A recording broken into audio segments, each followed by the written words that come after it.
us has been significant changes in life and in work. Some people have lost their jobs. Some people, the job has lost them because there's some significant changes taking place. There's a debate going on whether this is now the fourth or the fifth industrial revolution. You decide. My feeling, it is actually the fifth because we have seen some significant changes. We go all the way back to the 1780s when we had mechanization, then electrification, 1870, automation. But then now, when we came to the full industrialization, but that wasn't all. Then the whole information period kicked in, and then globalization, where anything was made anywhere. And typically, it made so much of manufacturing took place in China and places like that, cheap labor, instruments that could do a lot of work at one time. So a lot of jobs went in that direction. Now comes COVID, and supply chain were cut. People now realizing that building and making things so far away from your main market has some problems. And out of innovation, out of scarcity, came some new thinking. So we are now moving into a next work order, which for me it's a number 5. What is this? At the top of the pile now, anyone who can work anywhere, from anywhere, we can be the one who will do the best in this time.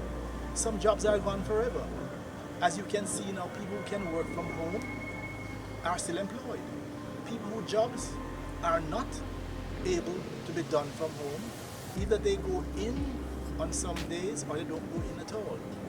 This means that some people are thinking about brand new careers, moving into different areas, moving into innovation, moving into entrepreneurial areas, things that they've always thought of doing. Are you in that mode? Now, let's be careful. Once people start thinking about moving away from work and doing something for themselves, be careful of what you're trying to do. There's something called roasting. You're familiar with that? It means that you're using your employer's resources to run your own little business.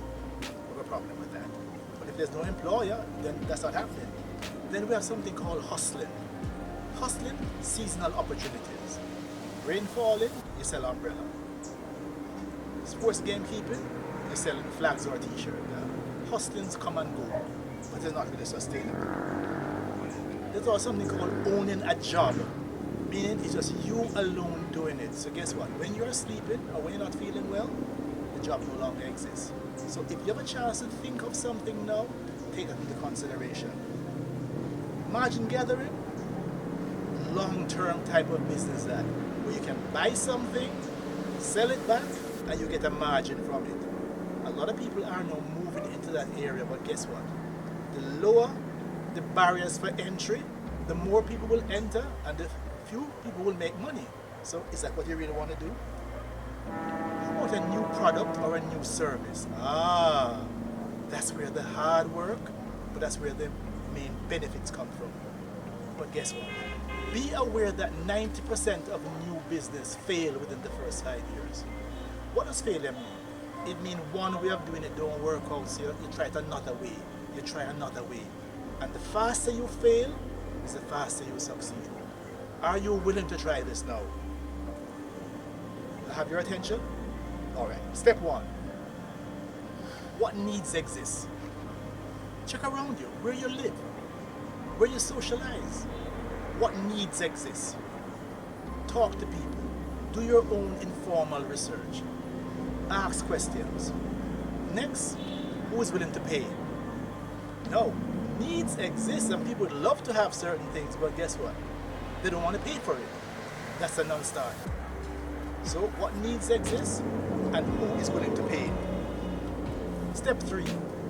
What resources are available? First of all, to you. Your human resource, your skill set. Do you have the skills that you need? Is there financial resources available?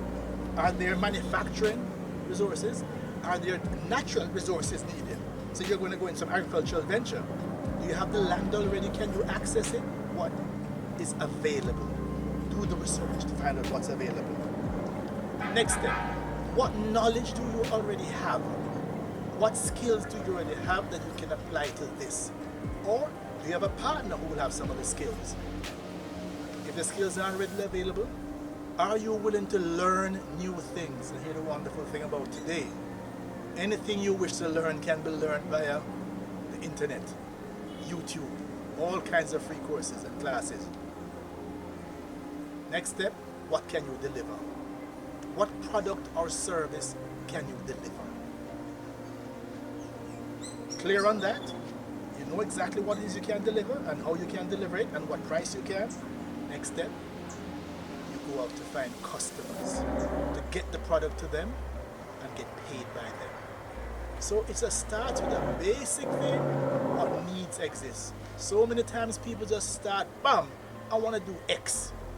But then they didn't go through step 1, 2, 3, and 4 to make sure the needs exist. People will pay for it. You have the resources to get it done. You have the skills to get it done. And then you can deliver. This is the best time to do this, folks. There's a wonderful concept in statistics talk about the regression to the mean.